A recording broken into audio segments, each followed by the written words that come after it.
हिंदू मुस्लिम की शादी लव जिहाद नहीं, कहा धर्मांतरण के लिए कानून हो। महाराष्ट्र सरकार ने 3 दिन पहले कमेटी बनाई, बोले केंद्रीय मंत्री अठावले ने कहा। महाराष्ट्र की भाजपा सरकार ने हाल ही में लव जिहाद और जबरन धर्मांतरण जैसे मामलों के खिलाफ कानून बनाने के लिए 7 सदस्यीय कमेटी बनाई है। कमेटी महाराष्ट्र के डीजीपी संजय वर्मा की अध्यक्षता में बनाई गई है। इस पर मौजूदा बीजेपी सरकार में केंद्रीय मंत्री और एनडीए सहयोगी दल के नेता रामदास अठावले ने आपत्ति जताई है।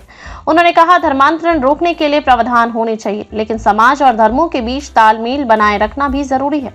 केंद्रीय मंत्री रामदास अठावले ने कहा कि अंतर धार्मिक शादियों को लव जिहाद कहना गलत है। वहीं उन्होंने जबरन धर्मांतरण को रोकने की जरूरत भी बताई।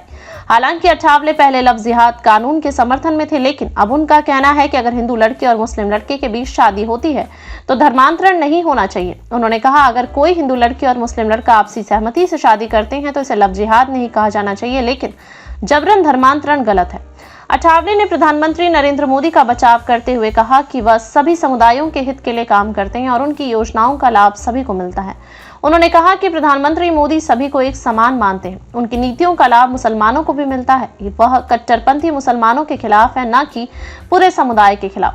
7 सदस्यीय कमेटी के पैनल में महिला एवं बाल कल्याण, अल्पसंख्यक मामले, कानून एवं न्यायपालिका, सामाजिक न्याय, विशेष सहायता और गृह जैसे प्रमुख विभागों के वरिष्ठ अधिकारी शामिल किए गए हैं। कमेटी जबरन धर्मांतरण और लव जिहाद के मामले में शिकायतों को कैसे निपटाया जाए, यह सुझाव देगी। इसके अलावा यह दूसरे राज्यों में लागू कानूनों की स्टडी करेगी और इस आधार पर कानूनी सलाह देगी।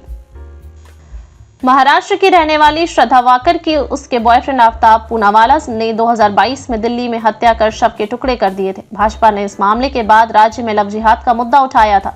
इस मामले पर महाराष्ट्र में विपक्षी पार्टी एनसीपी शरद पवार की लीडर सुप्रिया सुले ने कहा, शादी या प्रेम निजी इच्छा है। मैं सरकार से निवेदन करती हूं कि यह असल मुद्दों पर ध्यान दे।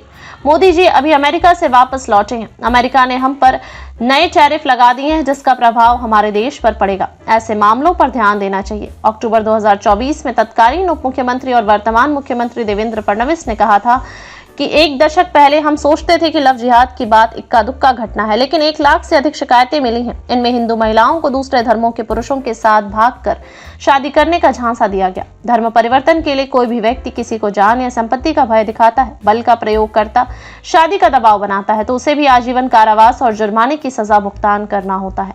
लेकिन सभी राज्यों में सजा के प्रावधान अलग अलग हैं। सरकार इस बिल को पहली बार 2021 में लेकर आई थी। अब इसमें संशोधन किया गया है। पहले अधिकतम 10 वर्ष की सजा और 50,000 रुपए जुर्माने का प्रावधान था।